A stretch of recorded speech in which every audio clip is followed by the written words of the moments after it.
My dear lovely student, जय हिंद जय भारत। आज हम शुरू करने जा रहे हैं बैंक रिकॉन्सिलिएशन स्टेटमेंट का question number 5।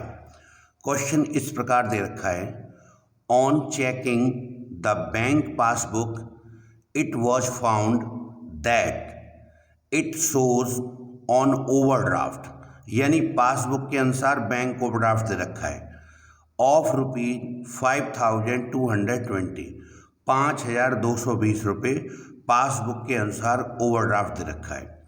As on 31 March 2022, while as per ledger it was different. The following differences were noted. First point, checks deposited but not yet credited by the bank rupees 6,000.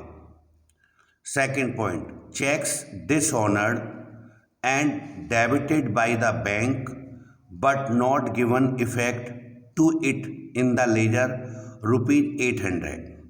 Third point, bank charges debited by the bank but debit memo not received from the bank rupees 50. Interest on overdraft excess credited in the ledger rupees 200. Wrongly credited by the bank to account deposit of same other party rupees 900.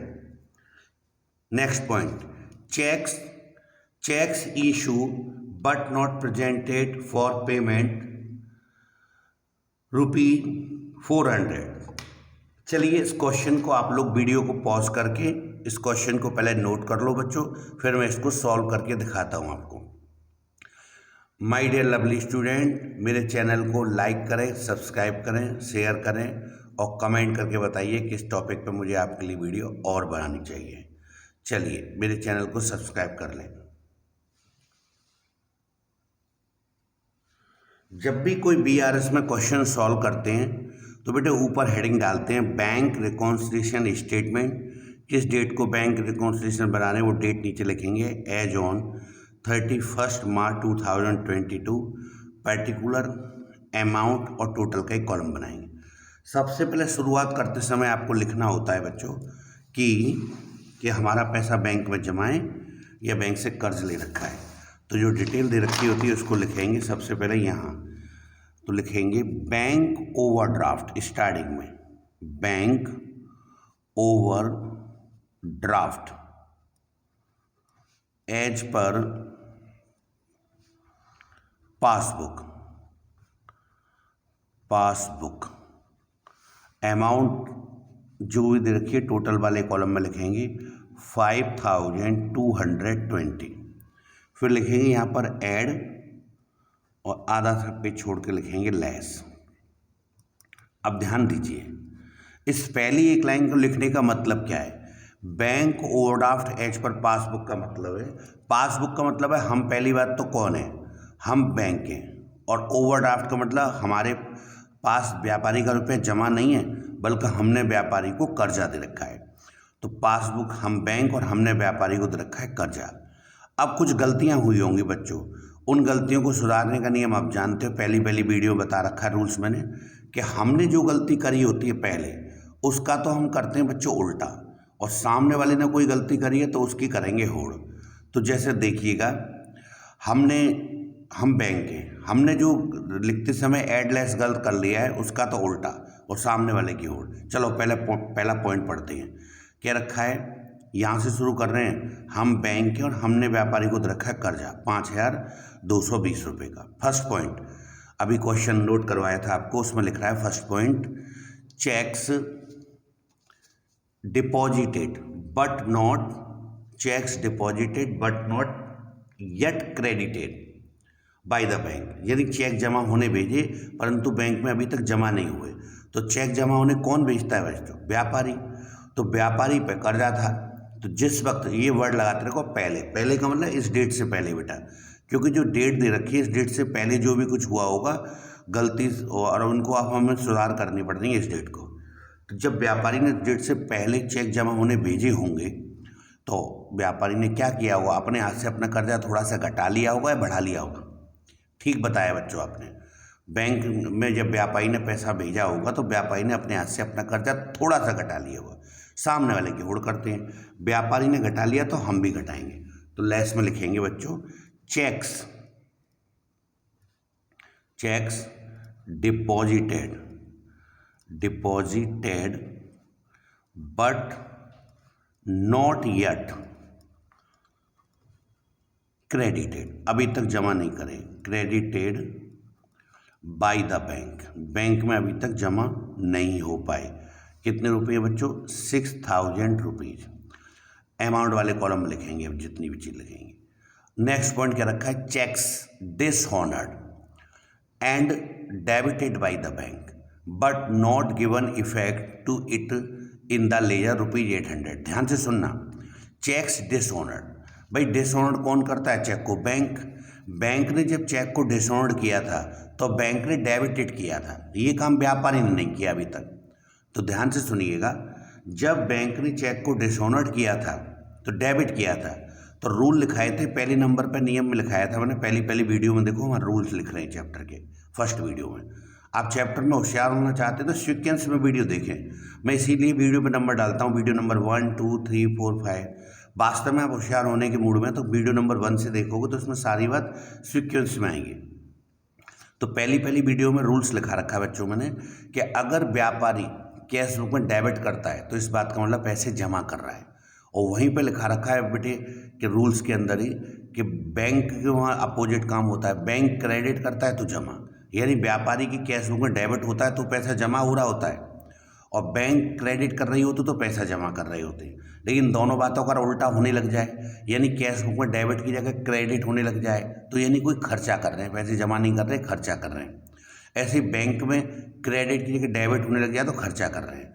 तो bank ने जब dishonour किया था बच्चों check को पहले, तो bank ने कुछ डेबिटेड किया था, ऐसे बिहेव किया था जैसे बैंक खर्चा कर रही है। अब ध्यान से सोचो, डिसऑनर करते समय बैंक कुछ खर्चा कर रही है ऐसा उसने समझा था, तो आप बताइए आपका पैसा तो जमा है नहीं बैंक में, तो यानी बैंक तो हम ही हैं। तो अगर पैसा जमा होता तो उसमें से निकाल कर खर्च कर देती। अब एक तो पहले से ही कर्जा ले रखा है और बैंक खर्चा और कर रही है, ऐसा बिहेव किया बैंक ने। तो बैंक ने खर्चा समझा होगा तो बैंक ने बताओ यार हम ही तो बैंक हैं, तो हमने उस व्यापारी का कर्जा और बढ़ा दिया होगा या घटा दिया होगा। हाँ जी हाँ, बढ़ा दिया होगा। हम जो काम करते हैं उसका उल्टा, हमने बढ़ा दिया तो हम घटा देंगे। अरे बच्चों डेबिटेड किया है बैंक ने, अरे बैंक ने डेबिट माने क्या, बैंक में खर्चा करना। अब जमा होता तभी तो उसमें और कुछ करते, पहले से ही कर्जा दे रखा है, ऊपर से और खर्च की बात और हो रही है, तो हमने पहले बढ़ा दिया होगा। और हम जो काम करते बच्चों उसका उल्टा, इसलिए हम घटाएंगे। तो cheques dishonoured and debited by the bank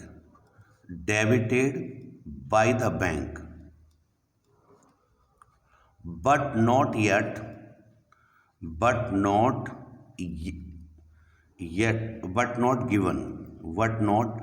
given effect in the ledger माने कैश बुक में, in the ledger means cash book में हमने इसका कोई इफेक्ट ध्यान, कैश बुक क्या दो, कैश बुक, चलिए कितने रुपए बेटे, 800 रुपीज़ लिख दिया हमने। नेक्स्ट पॉइंट पढ़ते हैं आपके लिए थर्ड पॉइंट में क्या रखा है, bank charges debited by bank, अभी भी डेबिट किया था फिर दोबारा, तो bank charges debited by bank but debit memo not receive from the bank, यानी बैंक ने डेबिट किया है, हम ही तो बैंक हैं, हमने कोई बैंक चार्जेस लगाए और डेबिट किए, और इसका कैश मीमो जो है डेबिट मीमो वो व्यापारी को रिसीव नहीं हुआ, इसलिए व्यापारी ने छड़ाया नहीं होगा। तो एक हैंड पे काम हो गया बैंक वाले में। तो ध्यान से समझिए, जब हमने बैंक चार्जेस लगाए पहले डेबिट किया तो व्यापारी का रुपया तो हमारे पास जमा नहीं था जो उसमें से निकाल के खर्च करें, एक तो पहले से ही उसको कर्जा दे रखा है, ऊपर से खर्चा और कर रहे हैं। तो जिस वक्त खर्च की बात हुई होगी तो बताओ हमने उसका टोटल घटाया होगा बढ़ाया होगा, जी हाँ हमने घटाया होगा, और हम जो काम करते हैं उसका उल्टा, अब हम दोबारा बढ़ा देंगे। सॉरी कुछ गड़बड़ हुआ है भाई, bank charges debited by the bank, bank charges लगाया तो बैंक ने कर्जा बढ़ा दिया, क्योंकि डेबिट किया है तो डेबिट माने खर्चा किया, तो हमने पहले कर्जा बढ़ा दिया और हम जो काम करते हैं उसका उल्टा, इसलिए हम घटा देंगे। अब लेस उल्टा करेंगे, अब हम दोबारा उसके कर्ज को बढ़ा देंगे। तो लिखते हैं बेटे, bank charges debited by bank but not entry in cash book, but not enter नहीं लिखा है in cash book, cash book वाले को पता ही नहीं लगी, तो कैश बुक में नहीं लिखवाए। कितने रुपए हैं बच्चों? 50 rupees. Next point, interest on overdraft excess credited in the ledger. Excess मतलब लिखी तो दोनों ने, परंतु लेजर वाला थोड़ा ज़्यादा लिख गया। तो देखिए, कर्जे पर जब ब्याज लगाई होगी, इंटरेस्ट ऑन ओवरड्राफ्ट लगाया होगा पहले, तो क्या हुआ होगा? एक तो हम बैंक हैं, हमने उसको कर्जा दे रखा है, तो जब हमने कर्ज पर ब्याज लगी तो हमने कर्जा बढ़ा दिया होगा, हमने भी बढ़ा दिया और बढ़ा व्यापारी ने भी लिया अपनी बुक में, पर व्यापारी ने क्या है, एक्सेस बढ़ा दिया हमसे ज़्यादा, 200 रुपये ज़्यादा। जैसे मान लो 5,000 रुपये ब्याज लगनी थी, तो हमने तो बैंक में 5,000 रुपये लगाई, व्यापारी ने 5,200 लगा दी, नहीं 200 रुपये ज़्यादा लग गए।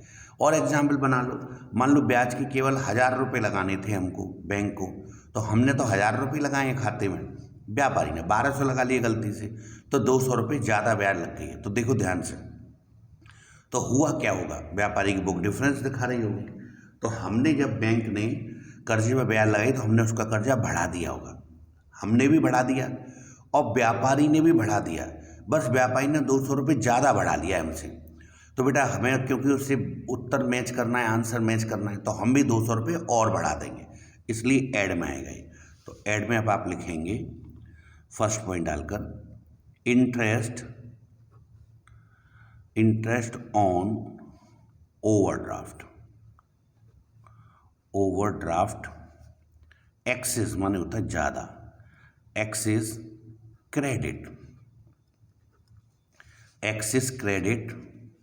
टेड इन द लेजर में आपने ज़्यादा लिख लिए 200 रुपये। चलिए फिर इसके बाद अगला पॉइंट देखते हैं, wrongly credited by the bank to account. Fifth point, wrongly credited by the bank to account deposit of some other party ₹900। मतलब सेम नाम वाला कोई अदर पार्टी के खाते में पैसा जमा करना था, पर गलती से बैंक ने इसके खाते में पैसा क्रेडिट कर दिया, मतलब जमा कर दिया। चलो गलती से सही किया, हम बैंक हैं, लेकिन किया तो सही, कुछ ना कुछ लिखा आपने। तो जब गलती से इसके खाते में क्रेडिट किया होगा, तो बताओ हमने उसका कर्जा, जैसे सोचो जैसे हमने पैसे जमा किया उसके खाते में, तो हमने उसका कर्जा घटाया होगा, बढ़ाया होगा? घटाया होगा, क्योंकि कुछ पैसा जमा करने हैं उसके खाते में, तो हमने पहले घटाया होगा। हम जो काम करते हैं उसका उल्टा, अब हम बढ़ा देंगे।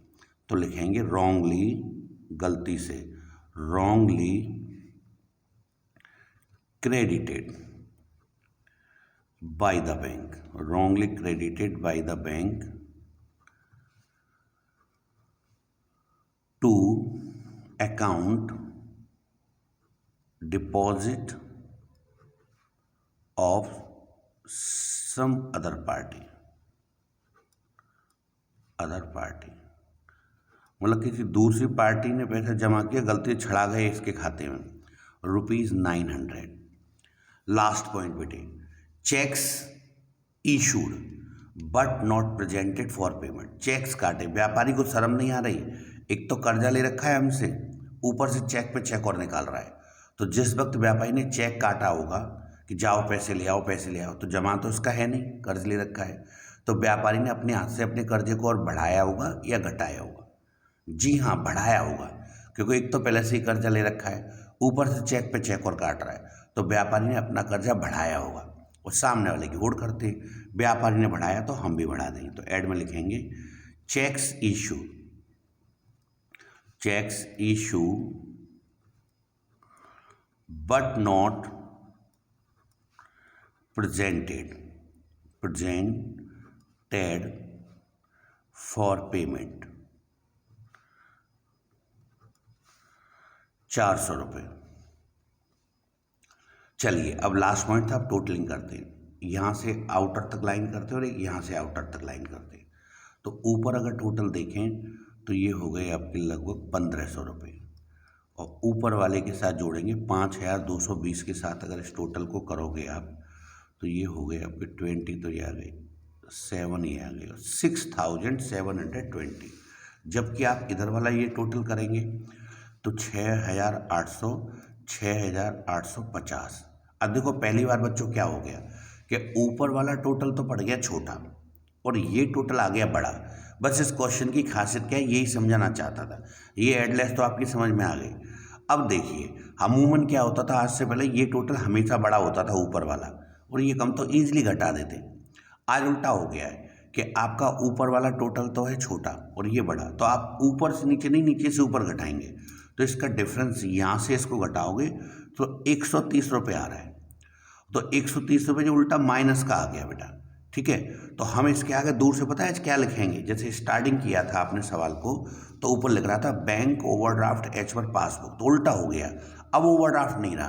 कैसे पता लगी कि भाई 5220 का ओवरड्राफ्ट पहले था और उसमें ऐड कर लो 1500, तो कुल ओवरड्राफ्ट तो हो गया है। हमारे ऊपर कर्जा 6720 का, पर हमने जमा होने इतनी बड़ी अमाउंट भेज दी है कि ये पैसे जमा हो गए, तो अब ओवरड्राफ्ट नहीं रहा आपके। अब हमारे ऊपर कर्जा नहीं रहा, बल्कि हमारा पैसा थोड़ा सा जमा हो गया। क्यों कि कर्जा इतना है और पैसा जमा इतना, तो यहाँ से घटाएंगे तो जमा हो गया। तो आप यहाँ हमेशा अब उल्टा लिखेंगे। जैसे ऊपर ओवरड्राफ्ट है तो यहाँ के लिख देंगे बैलेंस, कुछ पैसा जमा हो गया, balance as per cash book. देखो बुक का सिस्टम तो ऐसा है, हमेशा उल्टा ही लिखते हैं। जैसे ऊपर बच्चों पासबुक लिखा है तो नीचे कैश बुक लिखेंगे, ऊपर कैश बुक होता तो नीचे पासबुक, तो अपोजिट लिखते हैं। अब रोज यहाँ सेम बात लिखते थे। आज से पहले क्या, bank overdraft as per passbook, तो यहाँ भी आ जाता bank overdraft as per cash book. ऊपर होता bank balance as per passbook, तो नीचे भी आया था bank balance as per cash book. लेकिन आज हो क्या रहा है, अगर ये उल्टा होना शुरू हो जाए, नीचे से ऊपर घटे, तो यहाँ बात भी उल्टी हो जाती है। अगर मान लो ऊपर ओवरड्राफ्ट है तो अब ओवरड्राफ्ट नहीं रहा, हमारा बैलेंस हो गया। और मान लो स्टार्टिंग हम बैलेंस से करते, मान लो ऊपर होता बैलेंस एज पर पासबुक, तो यहाँ फिर ओवरड्राफ्ट होता। किस केस में, जब आप अपोजिट घटाते हो। ठीक है, एक बार और बताता हूँ कि भाई मान लीजिए 5220 का कर्जा पहले था और आपने ऐड में कुछ कर्जा ले लिया 1500, तो टोटल कर्जा कितना हो गया 6720।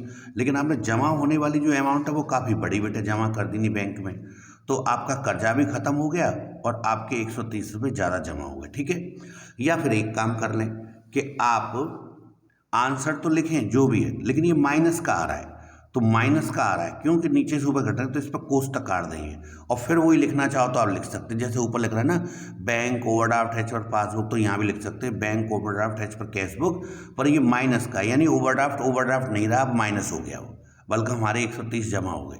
तो ये चीज़ समझनी है इसमें कि हमारा कर्जा नहीं रहा, हमारा उल्टा पैसा जमा हो गया। चलिए बच्चों, ये क्वेश्चन कंप्लीट होता है। वीडियो को पॉज करके इस क्वेश्चन को आप लोग नोट कर लें बच्चों अच्छे से, और इस क्वेश्चन को आप नोट कर लेंगे तो फिर आप मेरे चैनल को बेटा सब्सक्राइब करें, लाइक करें। मिलते हैं नेक्स्ट वीडियो।